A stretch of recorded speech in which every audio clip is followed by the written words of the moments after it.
Welcome to Healing the Spirit, a space where we awaken our creativity, deepen our connections, and remember who we are through the lens of astrology, archetypes, and art making. I'm your host, Jonathan Coe.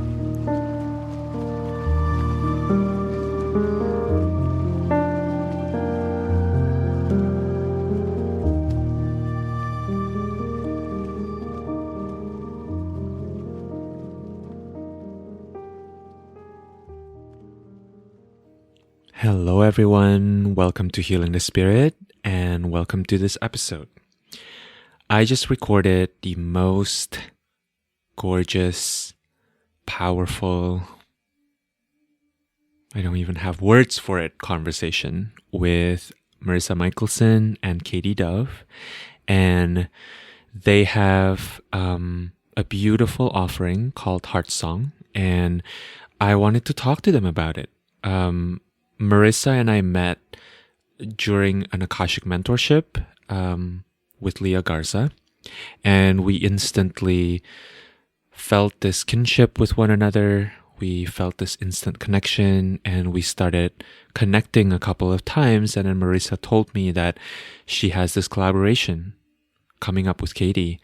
It's about connecting the voice and the heart, and those of you listening may know I am a singer.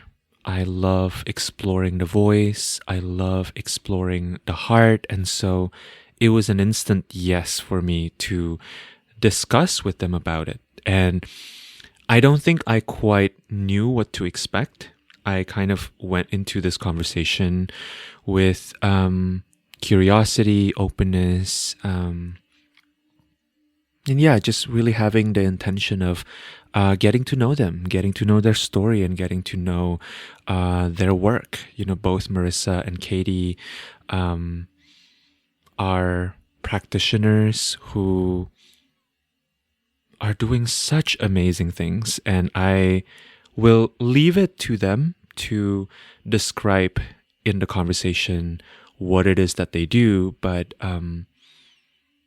after that conversation, this conversation, I just feel this deep gratitude for both of them for having come on and talk about some of these concepts. You know, we spoke about the connection between the heart and the voice. We spoke about the connection between the heart and the throat. We spoke about desire and how a lot of people desire to sing, to express what wants to come through them, through their voice, and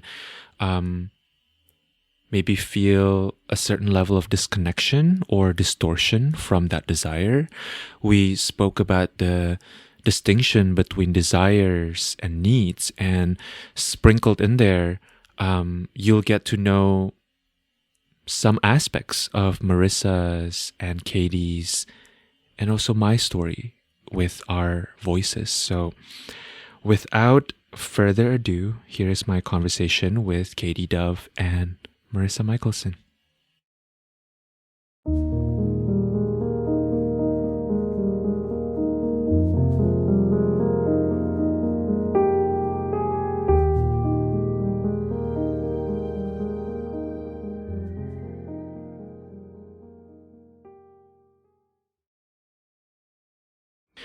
Welcome, Katie and Marisa. Thank you so much for being here.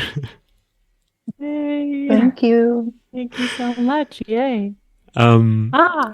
So I'm super excited to talk to both of you. I have been getting to know both of you through your words on your website. Marisa and I met through another container where we were both doing Akashic work, and I've never met Katie before. This is the first time we met, and we had a nice little chat before you came on, Marisa. So I kind of want to start with maybe having each of you introduce yourself to anyone listening. I'd love to hear about, you know, in terms of who you feel you are in this moment. And also talk to us a little bit about your collaboration and your relationship with one another. Okay. Well, I'm very happy to be here talking with you, Jonathan. It's just always so nourishing to connect with you. Likewise. I decided I'd go first because I am actually using this opportunity to connect into my own body, which as soon as you pressed play, my chest and upper back started to kind of vibrate a little bit. Yeah. And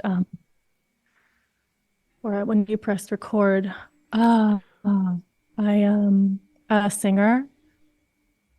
I'm a composer, a performer, and I spent a decade running a vocal performance ensemble in New York City called Constellation Corps, in immersion in voice, movement, and spirit. And I've been doing that kind of musical work and theater work for my entire life since I can remember. I'm also a pianist. And then, of course, a singer, which is partly what we're here talking about. Yeah.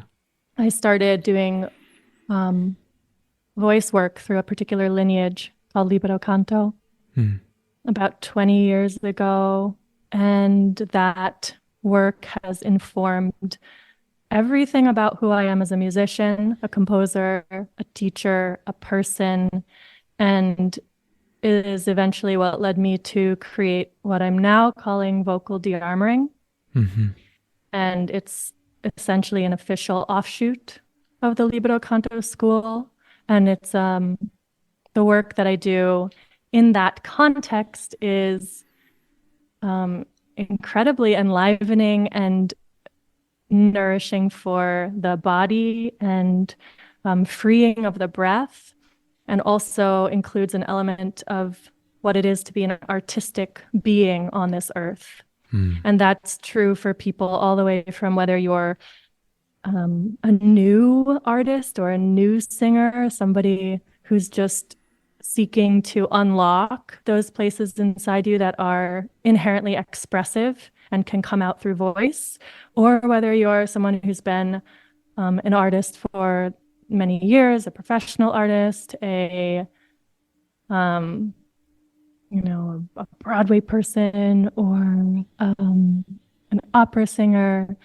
And it's like behind everything, we are connecting to source through voice, connecting to eros, the aliveness in our bodies through voice, becoming more intimate with self through voice, and approaching and engaging an approach to life that is about walking through this earth artistically, while also aiming for a kind of high level of mastery that I believe ultimately comes from, I like to use the word devotion, which includes discipline, but is a particular relationship to discipline, a devotional relationship. Yeah.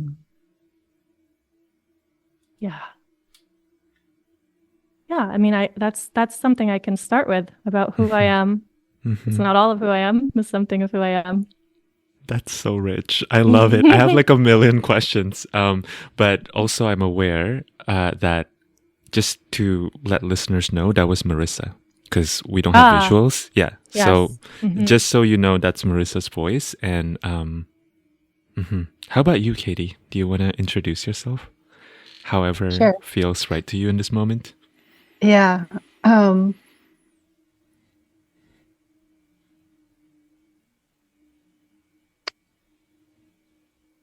Well, let me start with the impact from what Marisa said. And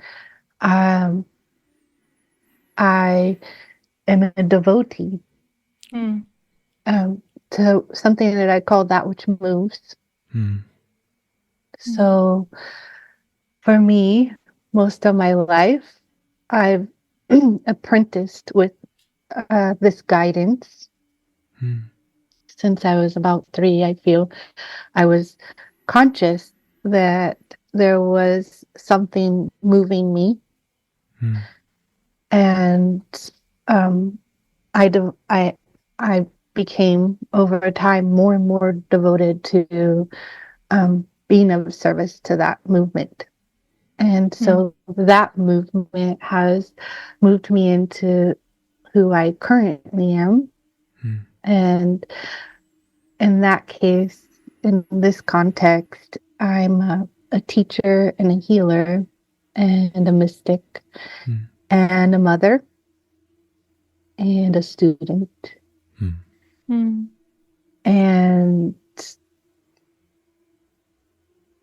an optimist.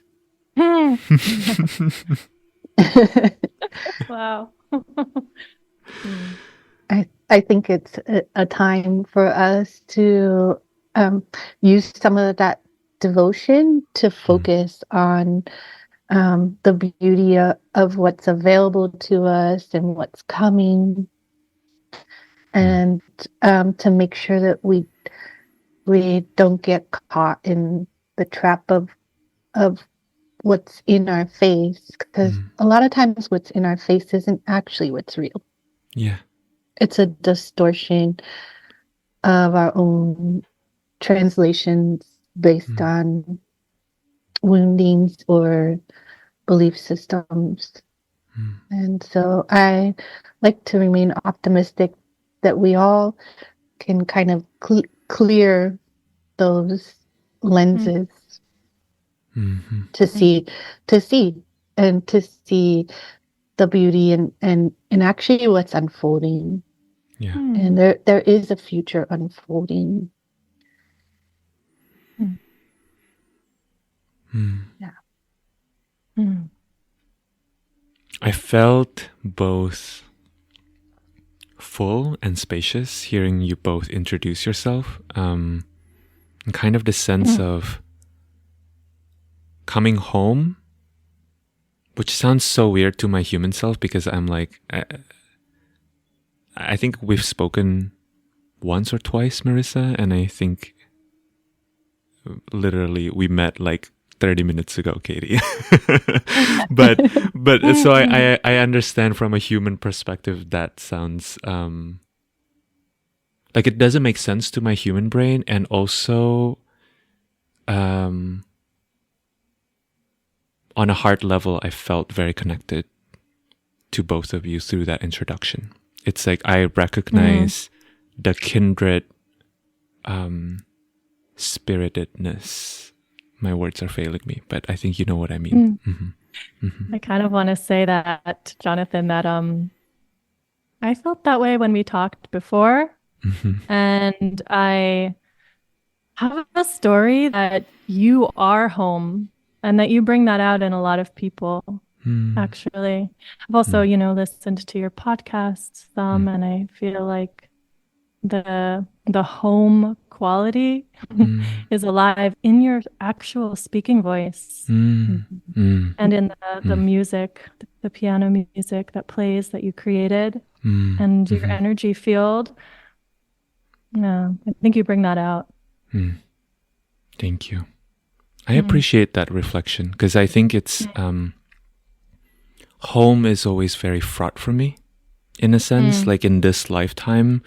My experiences with home has been very complicated. So I think in a way that's taught me to create a home wherever I go with frequency, with my imagination, with energy, with music. So yeah, it's like I'm a turtle. That's what I like to tell people. I'm a turtle. I carry my home with me. I'm curious to hear how the two of you met and what led to this collaboration. So the reason why we had this conversation in terms of the sequence of events is a couple weeks ago, I think, Marisa, you reached out to me and you told me about this collaboration you're doing with Katie. And it's so interesting because I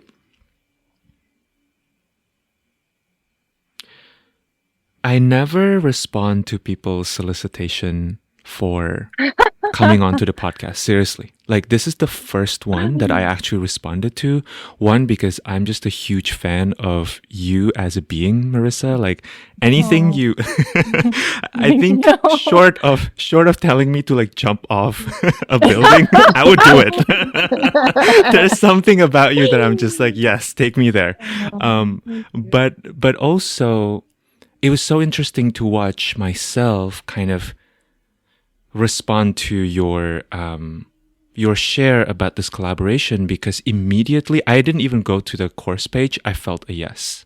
I was like, yes, I definitely want to have both of you on. And at that point, Katie, I just saw your name. Like, literally, I saw Katie Dove and I was like, yes. So then I went to the course page and I learned more about the offering, which sounds so beautiful. But from my understanding, it sounds like this is the first time that you both are collaborating on an offering. So I want to hear about kind of the backstory, however much both of you would like to share. Yeah. Gosh, I didn't know that. That's so wild. Katie, do you want to start this one? Do you want to say anything about this one first? Okay. I'm like all smiles, right? I know. my face is starting to ache. I need to do some of Marissa's yeah. Yes. So, first of all, I can piggyback because I trust the space that Marisa holds so deeply. My first experience of her was, well, it must have been a couple of years ago when Kimberly and Johnson kind of gave you a boost into experimenting with an online offering. And at the time, I listened to your podcast with her, for Kimberly's like, you got to hear this, and you should sign up. And I don't know why she thought I should, or maybe I just heard her say that and she didn't even say it. But and at the time, I was so not ready. I did like the first 2 classes with the camera off and like pretty much laughed at the entire time, but the kind of like I'm so uncomfortable laugh. Yeah. And then I was like, I so want more of that. I was kind of coming out of postpartum and bringing back the aliveness in my body and even coming back to work. So that was my first experience. And then time went on, and I think maybe we had a couple interactions over social media. And then I was on Kimberly's podcast. Right. And Marisa, you commented about it. Yeah. And I felt it. Yeah. And so that was kind of the place where it was like, oh, I see you and you see me. And there was, I think, a deep admiration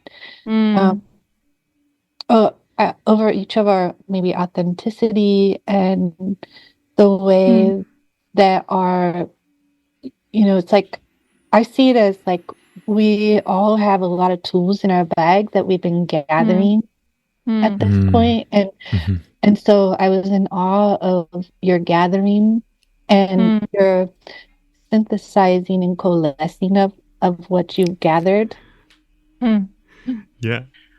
I remember that in that podcast interview I listened to with you, and the whole thing was really moving through my body. But then there's this one moment that I just have never forgotten. And I wonder if other people say this too, but there was a moment when you said something like, you kind of almost felt like you were going along and talking about the work you do. And then there was this breakout moment where you just said, Kimberly, you are not alone, but your whole heart was in it. It was like, you are not alone, or we are not alone, or something. And those words, of course, they don't transmit the energy that was flowing through, which felt to me, listening, like your heart cracked open and came out through your voice again, which is what I'm so attuned to. Yeah. And I felt it. I felt my body kind of shiver, and it struck me. It landed in me in a way. I felt not alone. I felt not alone on a deeper level in that moment. Yeah. And that's the moment that I've continued to like remember, even when I'm with you, that was moving through you and out into me. Anyway, just to continue and make this story kind of, just to finish the practical parts of it, then Katie started doing private sessions with me, and I had already been thinking I wanted to do a collaboration. And then that was just this fall, and then I took one of Katie's group courses, or spent time with one of Katie's group courses, and that experience was again really wonderful, like receiving a kind of energetic transmission, as well as learning all this badass embryology that was really, really fucking cool. And so I felt my super, it's like intellectual spidey mind was engaged. Oh yeah, I love that information. Oh my God, what? And then also my energetic field was moved. And also at the end of each class, Katie was playing a song that had something to do with the heart theme of the class, like playing on, Spotify, and people were listening, and the energy was flowing between all the squares. And I was sitting there thinking, we should be singing this song. And so that was part of the vision I had, that we would do a class like this and craft it to what could work between us, and people would sing pieces from these songs at the end. So I reached out to Katie. She said yes. And so here we are. Yeah. Wow. Yeah. I love that. Yeah. It felt connected to me to the name of the offering, which is HeartSong. That moment you spoke of, Marisa, of hearing Katie on Kimberly's podcast. I kind of want to talk about that experience. I kind of want to talk about it and maybe pick it apart. I'm putting my scientist hat on a little bit here. Like, what happened in that moment? Because something I was feeling into before this conversation was thinking about, when have I been in situations where I sing in front of people, whether in a performance space or in a non-performance space where I'm just like singing out, and then suddenly something shifted, right? Something in the energy shifted. I experienced that once in a performance. Actually, it was outdoors. It was at Fort Greene Park here, not very far away from my house. I was the last performer of that little festival, and we were all just sitting in the grass. It was like the most punk setup there could ever be. I had my auto harp on. I was singing the song that the organizer had suggested that I kind of pick up. And I'm like, okay, whatever. I just learned it. And I would say I wasn't particularly connected with that piece of music up until that point. But I sat down and I don't know what happened. It was like one of those moments where time was moving so quickly and so slowly at once, and it wasn't me anymore.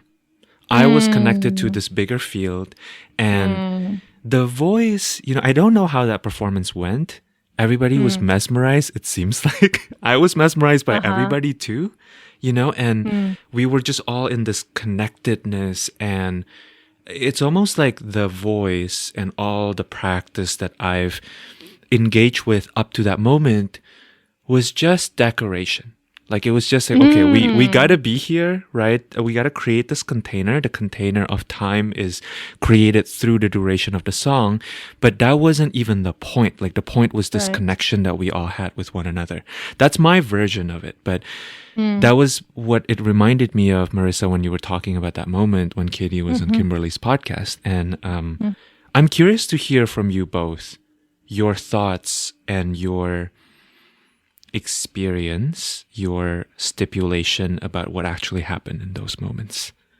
Yeah, I will jump in about just to address what you just shared, Jonathan, because I get so excited about it.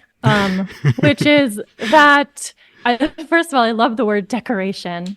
And I also think of the word entertainment when it comes to singing. And there's nothing wrong with that. It's great. I love being entertained and I love decoration. It's great. But oh gosh, it's like, this is something that I am so passionate about. There are a lot of times when people approach voice, particularly in the context of singing lessons or trying to get better, whether it's like a professional singer or if you're someone who wants to chant and do more kirtan well, or even kind of voice healing stuff, there's this attitude towards the voice that I find is objectifying the voice. It's almost like you see your voice as an object outside of you that you're trying to sculpt and fix and make better and make sound better. Make the voice sound better, even when it's in a context of like, I want to sound freer. I want to have a more healing voice. I want a voice that heals. I want a voice that blank, a voice that this. When in reality, voice is never in existence outside of the gerund, the act of singing, the act of giving voice. It is always in motion. It is always, to quote Katie, it is always that which moves. It is always that which moves. It is never static. It's never stationary. By the time the sound of our voice comes out of us, it's already too late to sculpt that sound that was just there. So where is our attention when we're with our voice and with our singing? It can either be on listening to what sound you're making and trying to do all these kind of mechanistic things to make the sound better, which inherently disconnects you at a certain level from the act of singing. The act of singing where your breath flows through you and then you're almost like a channel. And I think the interesting thing about being like a channel is that then when the body is like a channel, then it's not like, oh, that's only one thing and oh, it's always spiritual and oh, it's always like, oh, I'm a channel. It's you're in relationship to the thing you're doing. Yeah. Whatever that thing is, even if it's entertainment, even if it's just like the best pop song. It's not like you have to make this pop song some kind of spiritual experience. It's that you are a vessel and a channel to allow the essence of the pop song to do its thing through you. And then you're in relationship and you're learning from the song you're doing. And each genre has its own lessons to teach. And, and then if it's something more kind of quote unquote, like spiritual singing, like vocal healing or chanting, then that is allowing a certain energy to move through you. And it's like what you described, Jonathan, in that moment, something, whatever it was, sometimes this is an act of grace. Sometimes it comes after moments of really deep, disciplined devotional practice, but your body, literally your body, the muscles in your body, let go inside of you enough to allow the breath to move through you without you controlling it and you forcing it. And so, that's what I love. This work is letting go of blocks and constrictions in the body at the level of super physicality and, you know, the diaphragm, the larynx, the muscles in the chest. And then also we have mental blocks, you know, and we work, how can we release mental blocks, stories. We also, of course, can have, you know, spiritual blocks, emotions. Like how do we skillfully, masterfully work with all these aspects of ourself in a specific way that allows us to let go enough. And it's not general letting go. It's not just like, why, let me just let go. It's specific learning to let go that then allows that moment, like you described, a kind of channeling moment. Yeah. The And words. that's also maybe transmission. Yeah. The words that were coming to my mind when you were speaking was committing to surrendering. Ooh, I love that. Ooh. I was hearing surrender too. Yeah. Oh, surrender. Yeah. Right. And for me, I'm not particularly a singer. I would love, I would love to feel the freedom of singing. I love that Marisa was like, we got to be singing these songs, because I have this dream of having like my own little band that sings all the songs during all my classes, and I have done that in a couple of my have live music, and it does do something, and even it helps. I saw when we did it in a couple of live classes, it helped the student integrate what they were learning in a way that, like, they were in a deeper surrender of letting that transmission move through them and integrate into their basket that they've been gathering, you know. And so I can't speak from the place of singing, but what I feel happens in those deeper transmissions is that I surrender enough to allow the blend of consciousness with that which moves. And so then the next piece is the body being open enough to allow it to express. And I think from the context of my teachings and how I'm not singing, but I'm delivering something through the voice, it also has to be that the heart is open. And that the heart is the kind of conductor in it. Yeah. I feel that deeply, Katie. I also had this question about when I was really tuning into HeartSong, just even as a concept, you know, and reading your words.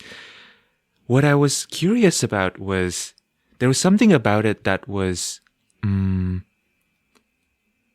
splaying my mind open a little bit, because there's a way in which my intellectual brain thinks that the work of freeing the voice and the work of allowing the song to come through is more like a throat center liberation process. And so I'm kind of wanting to hear you, as well as Marisa, talk more about like this connection, right, of allowing the song to come from the heart, because I think in my brain it's like, yes, the heart, but I also primarily associate singing with like the throat center, you know? And so I don't know if there's a connection there or what's coming up for either of you around that.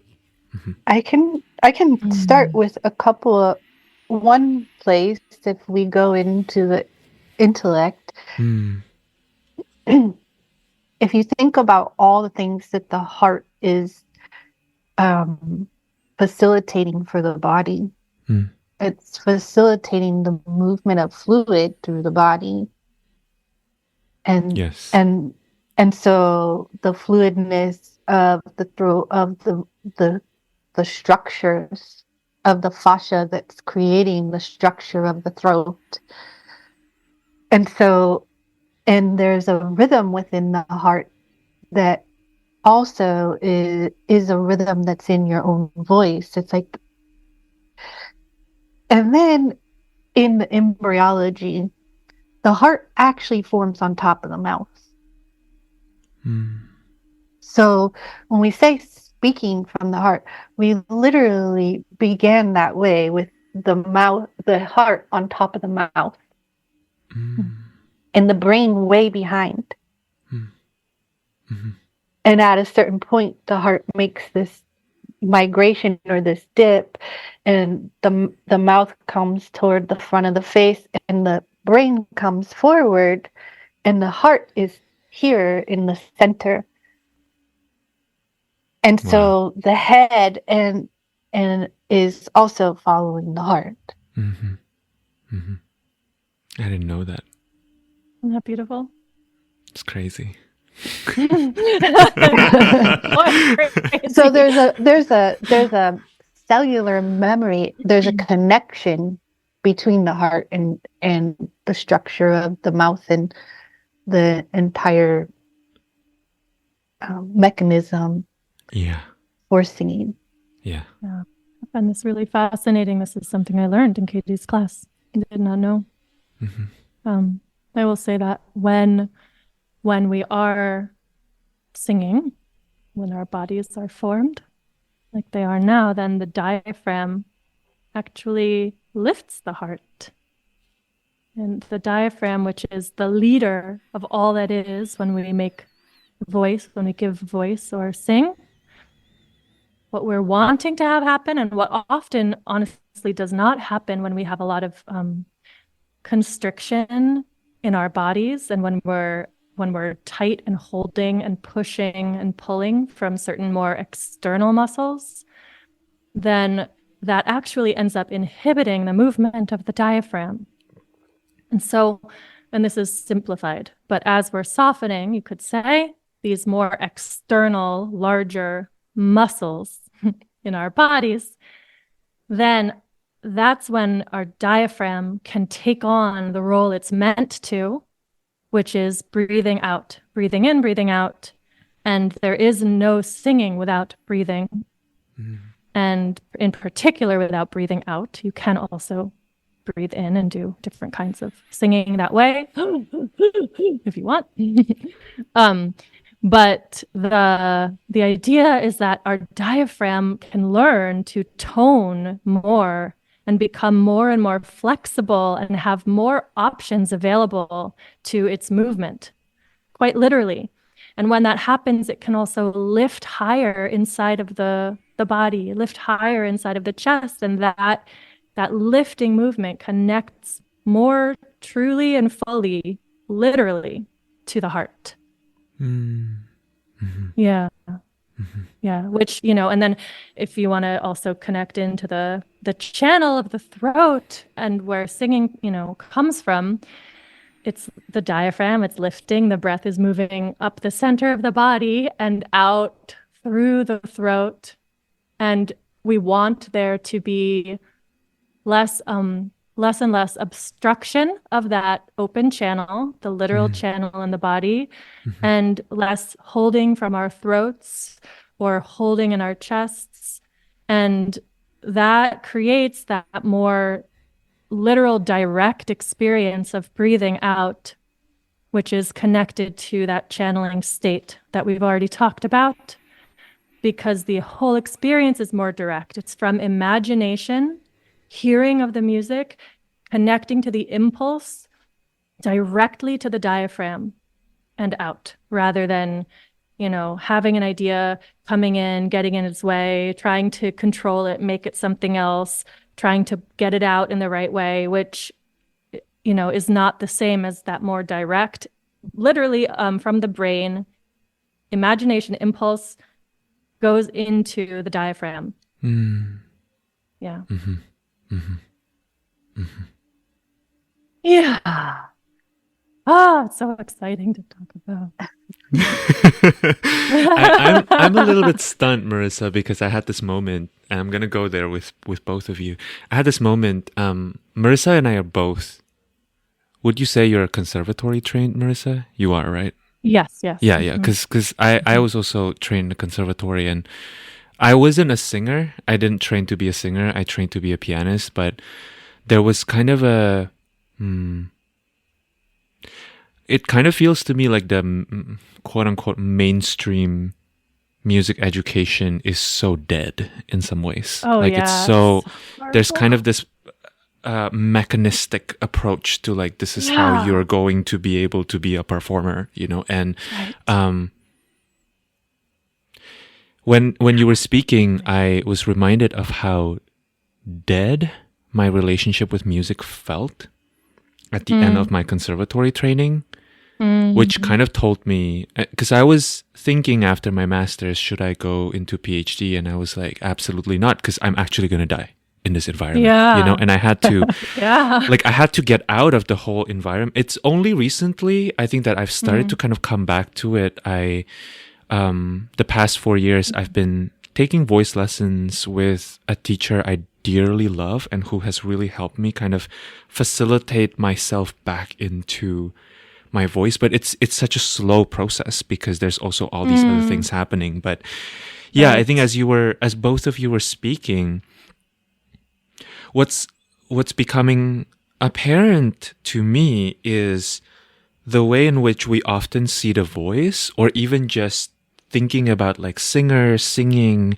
people who sing, the act of using our voice to express something, as separate from the rest of the instrument, the rest of the spirit, the rest of the being, right? That Right. I think is part of the distortion that you were talking about, Katie, in the beginning of this conversation when you were introducing yourself. And let me see where I kind of want to lead us next. I don't know. Does that bring up anything for either of you? I feel like there's something in the space here. It brings up a lot for me, but I'm also aware of wanting to give space for you, Katie. Oh. Well, what's alive in me as you're speaking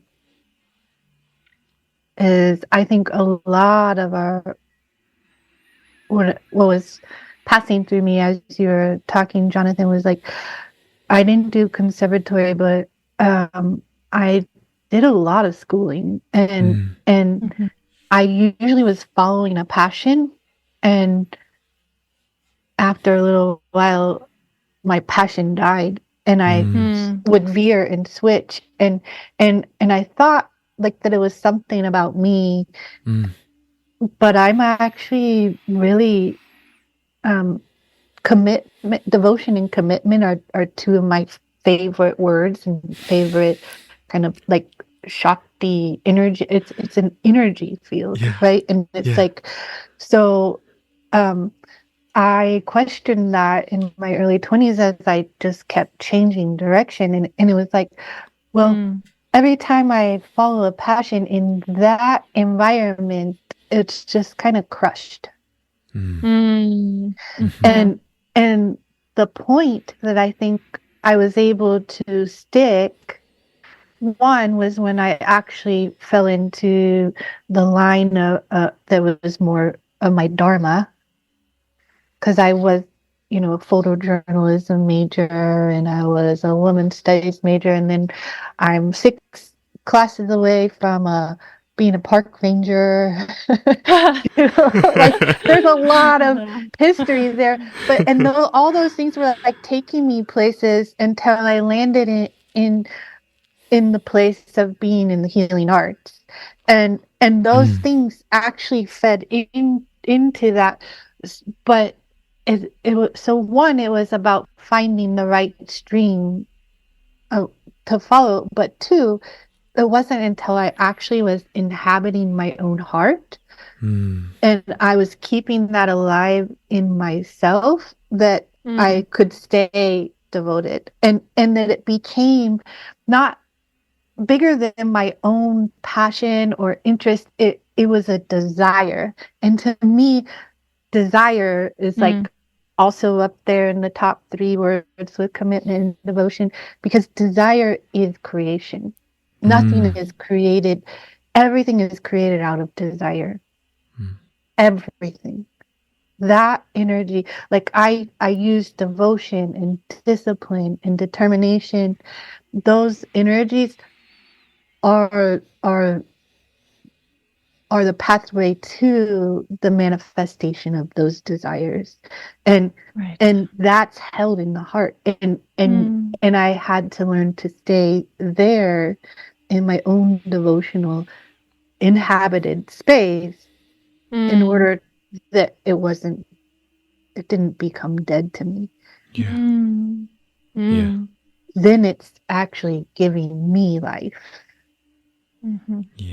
And I'm serving it. Yeah. Well, also, I mean, desire. I mean, this is where I feel, Jonathan, where you and I met in that space, because that in our Akashic, mentorship that we were doing this last year, Leah Garza, our teacher, is the center of all is desire. And there's this learning of a more specific and nuanced definition of desire. What is desire actually? And what is desire when it hasn't been co-opted into only meaning pleasure, even though it also means pleasure.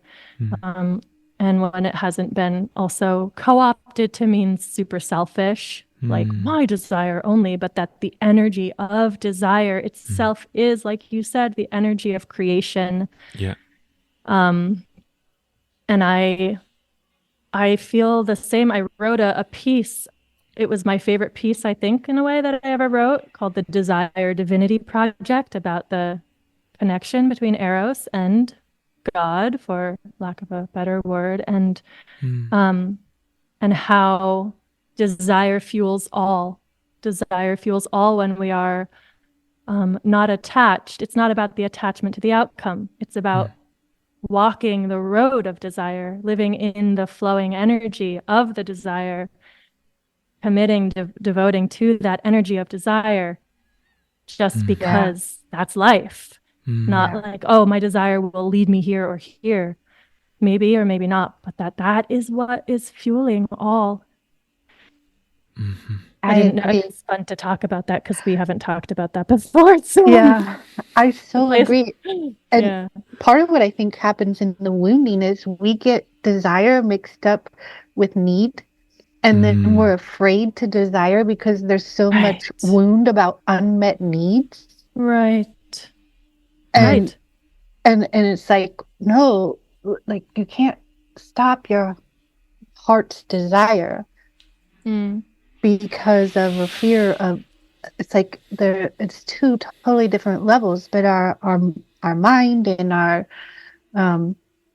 younger selves often are afraid of that desire because we relate it to pain. Right, and a fear of maybe wanting something so much and failing, or it not unquote, being failing. Or just getting disappointed. And that we mix it up with need. It's like it has nothing to do with need. It actually has to do with serving. It actually has to do with manifesting and bringing forth. Desire isn't about receiving. It's something that we deliver into the world. I'm laughing because I'm like, say more, Katie. Say more. I'm actually curious because I'm like, this is so fascinating. I think there's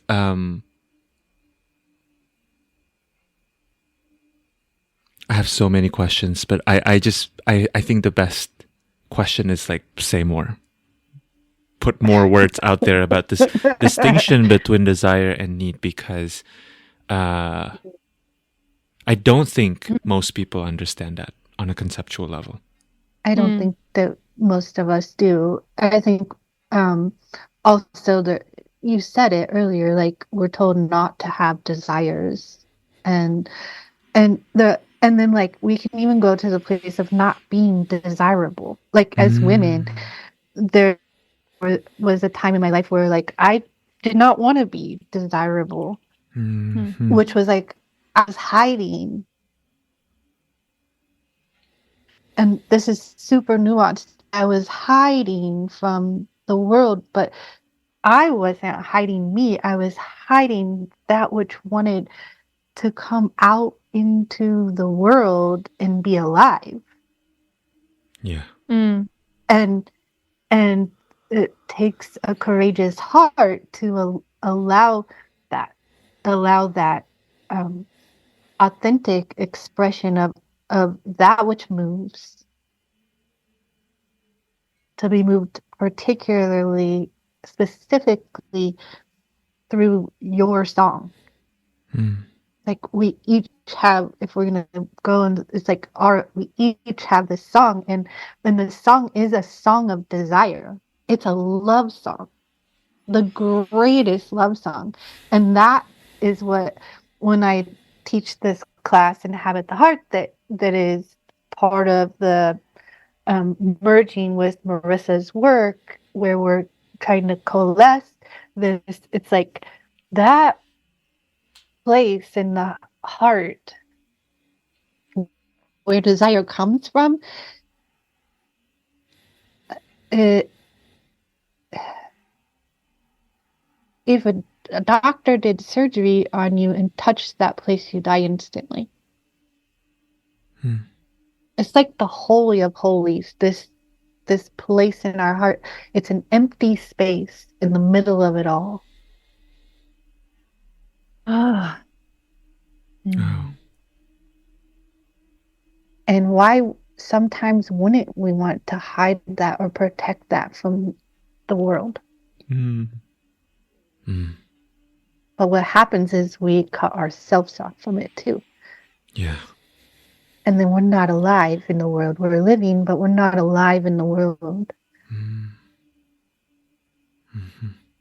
And the more we answer the desire, the larger that energy of desire becomes in our life. Yeah. Wow.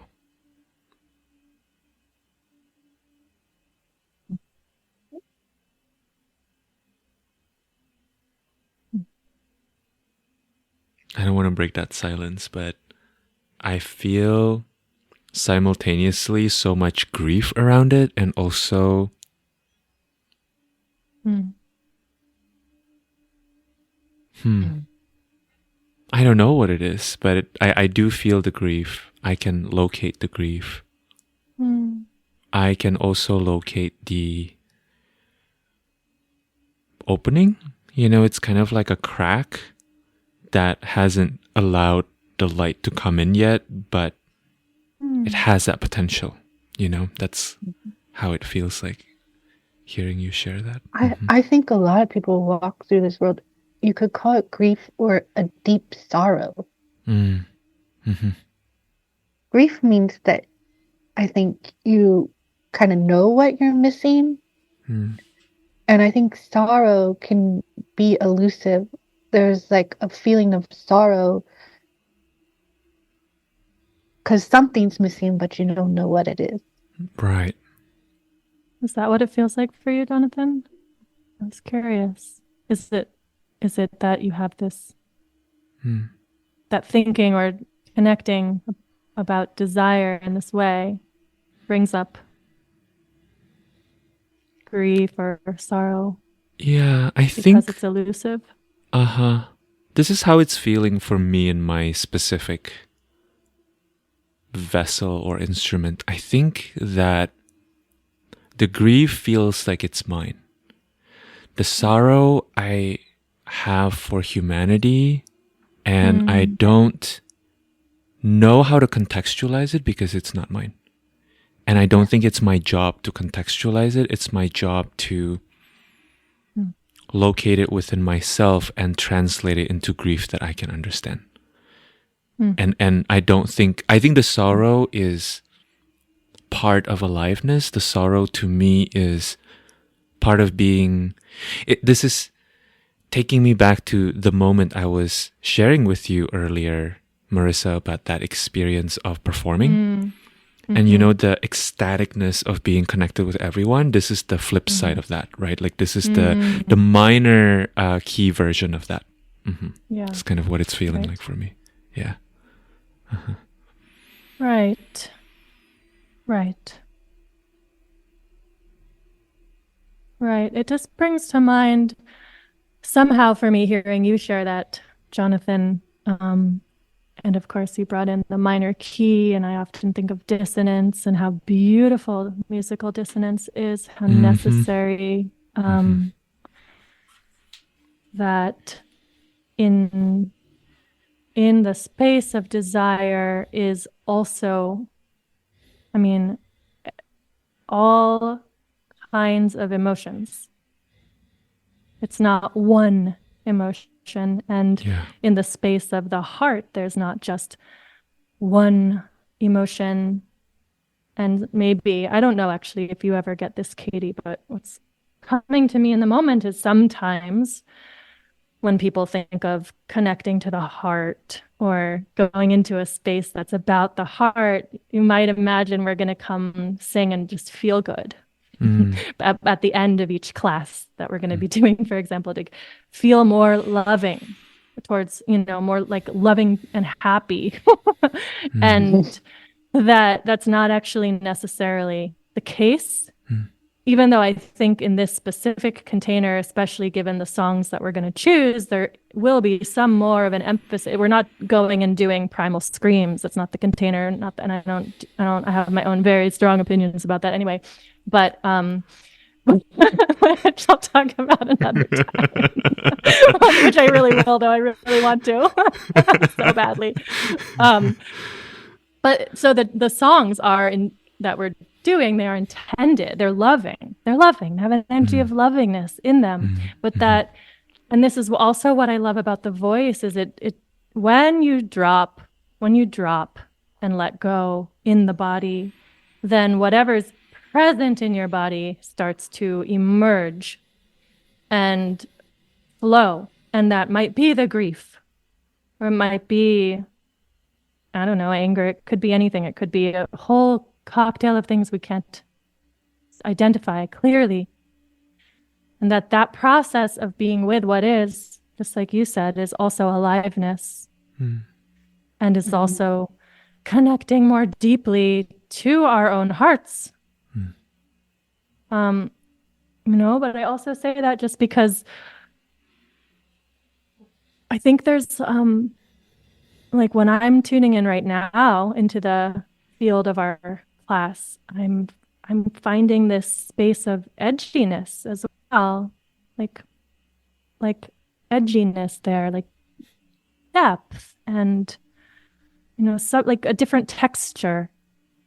And I want to kind of use my, speak that into this space with us, because it's coming into me that there's multiple textures. Like we can approach the heart, and we must approach our singing with curiosity and beginner's mind and what's there.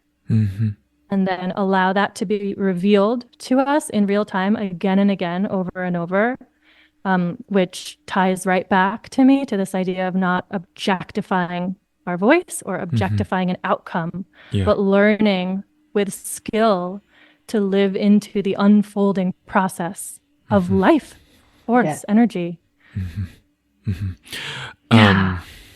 Wow. This is what that's bringing up for me. I can't tell you both. I mean, probably you know this from experience, but I can't tell you both how many people have come up to me over the years and say, I've always wanted to sing, but fill in the blank, right? There's so many different mental, intellectual excuses about why not to sing. And it's interesting to me that people are always saying that to me, especially, this is usually in the context of me sharing about my singing. about my, Mm-hmm. either I talk to them about voice lessons or I talk to them about songs that I wrote and sang. And it always brings me back to my own experience, which was that I, from a young age, you know, like a part of your journey, Katie, that really resonated with me was that I was never that kid who knew what I wanted to do. Like, I wanted to be a doctor. I wanted to be an astronaut. I wanted to be like a teacher. I wanted to be an artist. But the one that really stuck actually was music. And the first knowing that I had with music was I am a singer. And then my whole journey has been running away from that path. It's like, no, it's too scary. I remember being in 10th grade and there was desire to sing. There was desire to share and to channel and be in this space of like continuing to refine a frequency that wants to come out through my voice.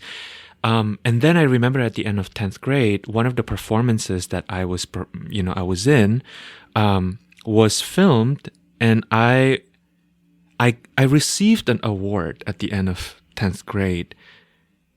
But part of me receiving that award was going up on stage and then having that performance be projected onto the screen and everybody could see it, including myself. And I just remember the deep embarrassment and shame of like seeing myself singing with my whole body. And that was the moment where I was like, you know what? We're going to be a pianist because that is not okay. Like, that was too scary. Like, whatever that was, I can't, you know? And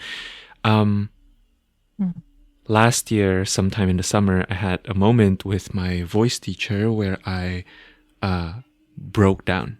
She took me to this lower part of my voice and I just like broke down. And I couldn't make sense of it. It was just my body reacting. And right before this conversation, actually, I had another one of those moments, but it's very different because my experience was that when my body responded so strongly, my mind immediately filled and interpreted that experience as, this is not safe, this is not okay. Something is happening here. We have to keep you safe, right? But I am in a different place now with my vocal exploration where I'm actually seeking these moments where I feel vulnerable and tender and open, and I can feel into my innocence. I can feel into, like, I'm so in touch in these moments with this part of me that was maybe, I don't know, like 4 or 5 years old, and I just was in the world. I just was. I wasn't trying to be the good. I wasn't intentional. I just was, you know? And I think the reason why I'm bringing this up is because a lot of people are afraid of singing, are afraid of becoming more in touch with their voice for this very reason. It's kind of a paradox, right? Because we live in such a verbal culture.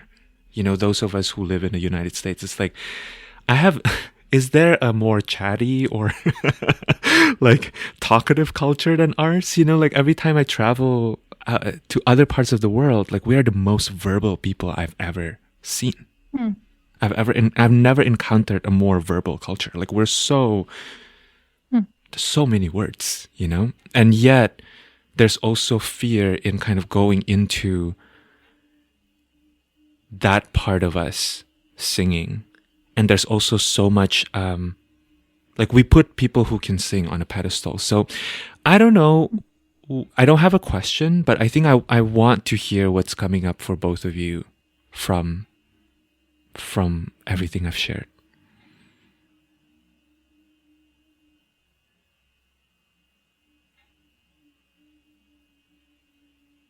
Every time I sing, I start crying. Almost. And one of the only times I really sing is, and I don't necessarily cry now, is I sing it every night to my son, and he's probably the only one that ever heard me, besides Marisa, really sing. Mhm.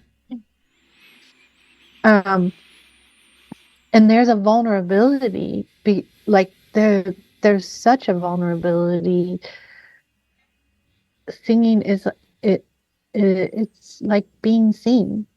Mhm. There's a frequency in the sound that can't be hidden, and only you can make that sound. That's your sound, and that sound is a result of all the magical things that Marisa talks about in the softening of the body, but the deeper result is it's the result of your relationship to source. Mm. And that's often a very intimate thing. So when you were in 10th grade, you were displaying that relationship to the world around you. And also, you saw it for yourself played back, Mm. reflected back. And I think that that's really vulnerable. I mean, there's also the like embarrassing things of being a teenager, that's real too. Yeah. But um the vibration moving through your body, you're being touched by that which moves. Mm-hmm. But it's so intimate, and everyone that hears your specific tune or tone witnesses your relationship, your most intimate relationship, whether you know it or not.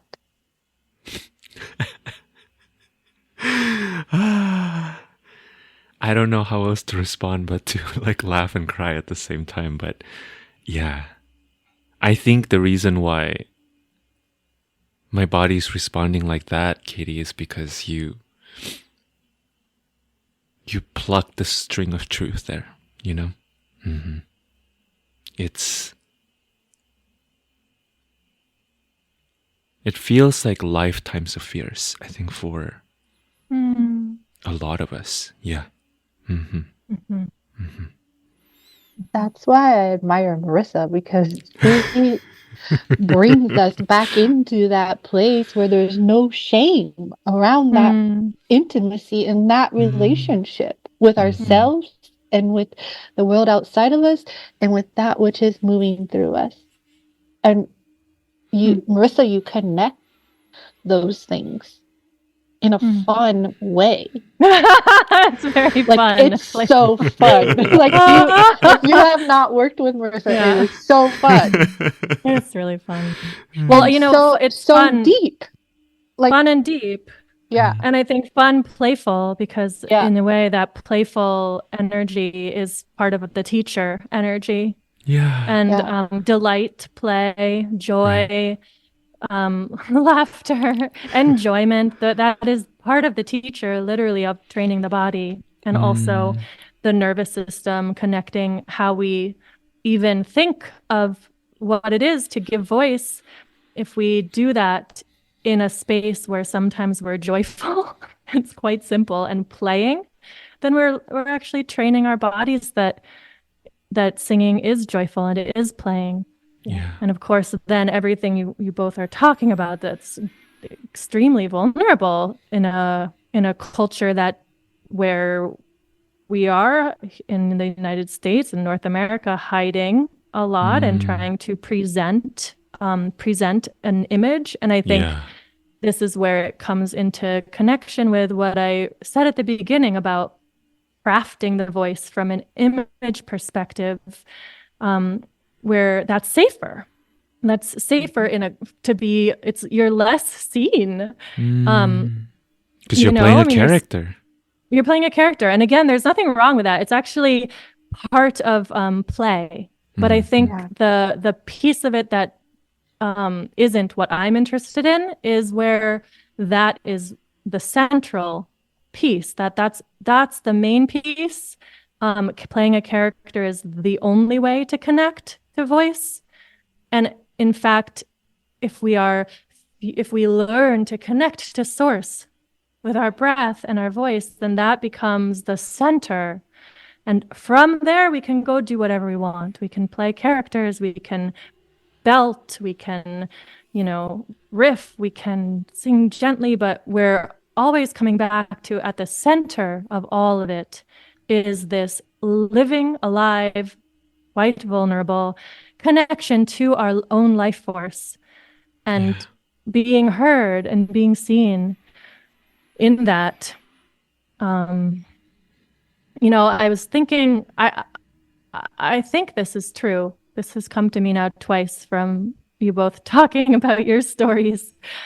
I was thinking that I was always certain of what I wanted to do with my life, quote unquote, since I was very young. And I haven't turned a corner really in a certain way. And in that sense, my desire was there. Music, theater, composing, that was what I wanted always. And I followed that. But for me, it was almost like I was on the edges. I was on the circumference of the desire for that. Like I didn't know I was moving from my head, from my mind, from this willfulness. And I think it's my true desire. I mean, I know it's my true soul's desire, but even as when I was young, but I wasn't so much what you described, Jonathan, of a young person who remembers being in that kind of open, true space. And then I lost it. It was more like I always knew it was there, but it was ephemeral and elusive to me, even since I was young, because in a way, the weight of my will was so strong that it covered that up. And that happened internally also at the level of my body, that my willfulness came into my bones, my muscles, how fast I walked, what songs I learned, how much time I would spend learning the songs, like fast, go. And yet there was this part of me that it just, as it got worse and worse, because I did go to conservatory and everything became just more and more mechanistic, then I felt, this is ridiculous. I am standing here in a lesson, trying to sing, being told to do all these ridiculous things, like click my teeth together, lift my soft palate. Like I remember before a performance when I was 17, someone in the cast I was in said, "Oh, your voice will be much better if you go like breathe in and out with a k," and I would be almost hyperventilating up backstage, like, oh, that's gonna move my soft palate up, and then I'm gonna get out there and I'm gonna sing, and it's gonna be so great. And it just got more and more spirally and twisted. And I did have this very, very strong part of me that just like, that's not it. This is not it. I'm trying to sing. I'm trying to sing. And it's there, but I don't know, I cannot find it. And that's when I thankfully found my teacher and my path that became my whole life, like I said, that taught me how to connect to the source in a very specific and full of mystery kind of way. To there, then I finally arrived. I said, yes, this. By arrived, I don't mean I ever arrived in static, but finally started to really feel that the default of my own body relationship to both singing and being was a place, an emergent place, a kind of relational to the universe place, and that I could finally feel what it was like to sing and have that life energy be flowing through me. And then, wildly enough, at the same time, my singing got much better. Like from a technical perspective, from a mastery perspective, from a range perspective, from a versatility perspective. And it was such a relief to stop trying to sound like someone else, please other people by the sound of my own voice, impress people, but just over time, it took a while, but really learn that my voice, how it comes through me, is unique and enough and beautiful because it's connected to the truth in my body. Yeah. And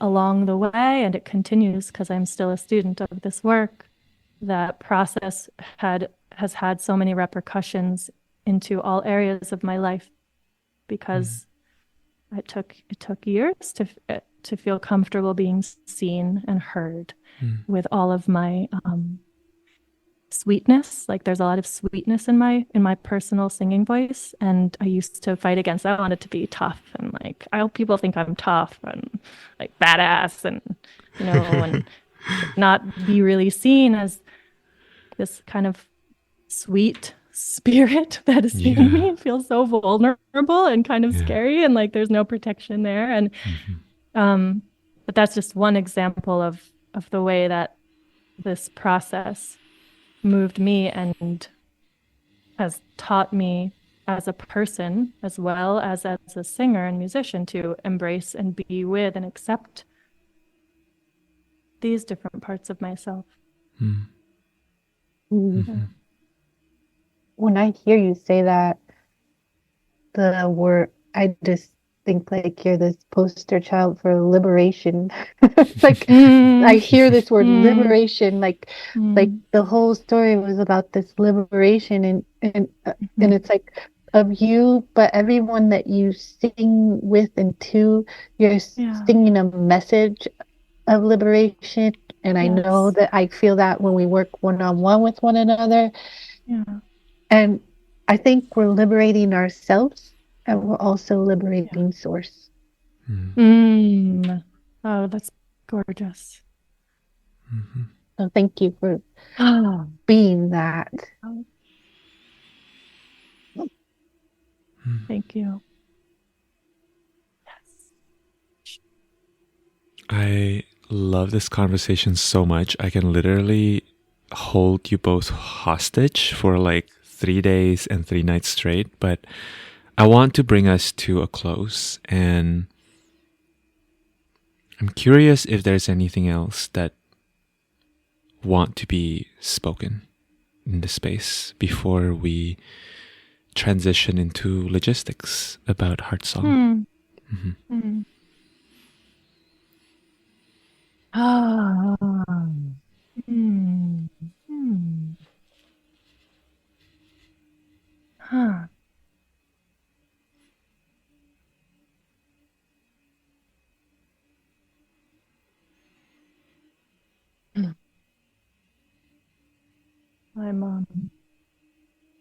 I'm tuning into this just question I have because earlier in our conversation, I wanted to read a quote, a very heady, very intellectual kind of quote from my teacher's teacher.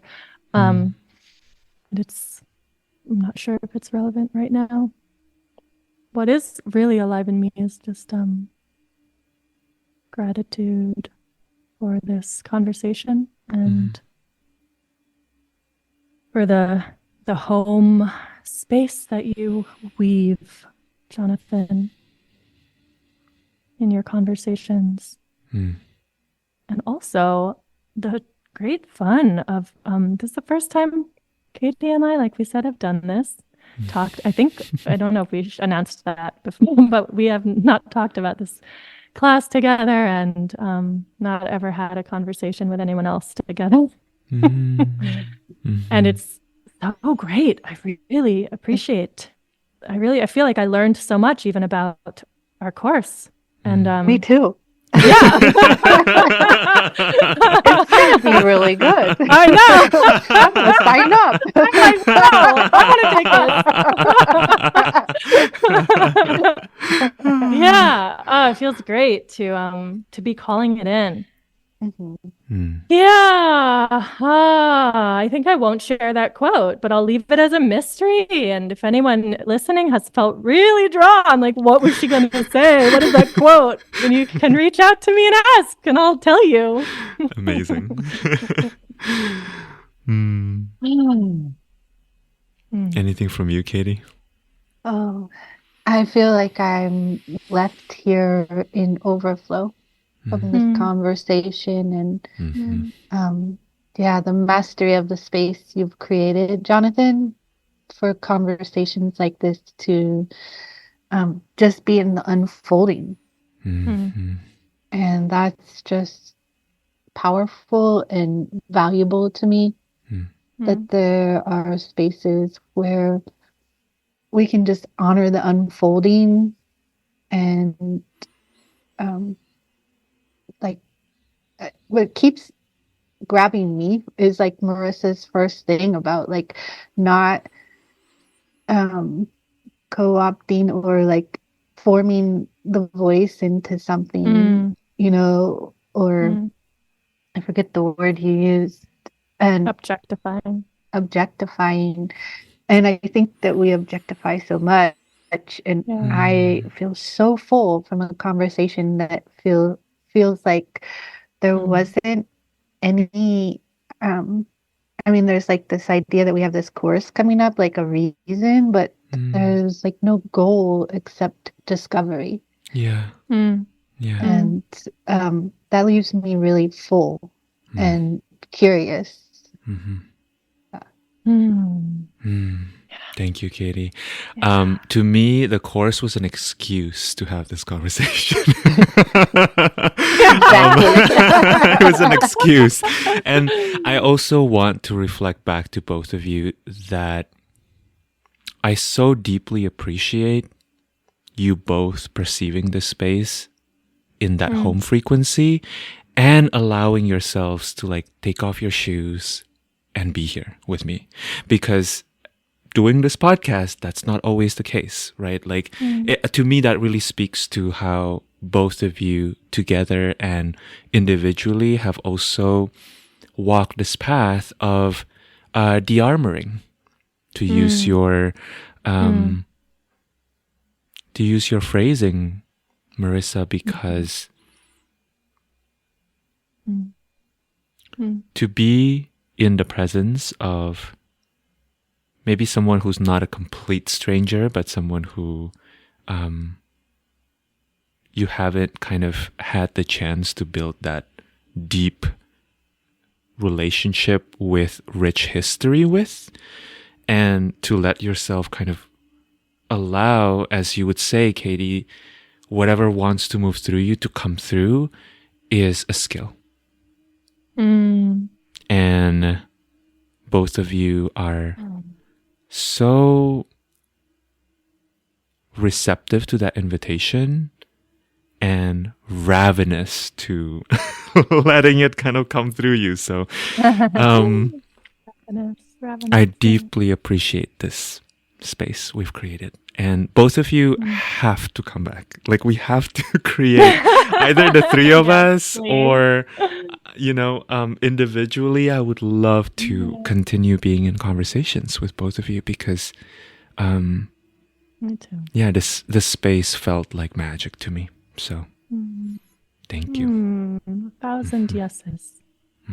Thank you. Thank you. Thank you so much. Can we talk about logistics?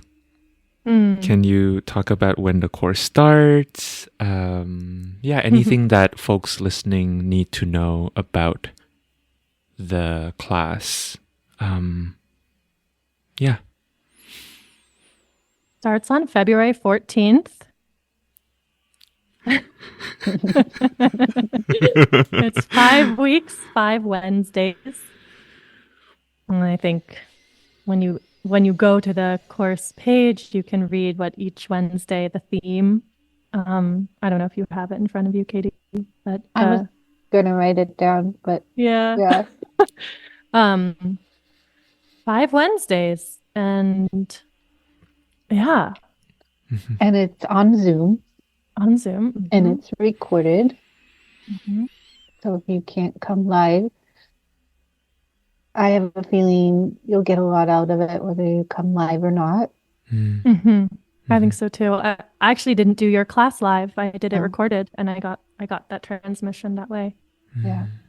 Also, if you join, you'll get to be part of my vocal de-armoring Mighty Networks membership channel for the duration of the course. And you can play around in there with all of the different teaching videos I've made and the readings and the you can It's super fun.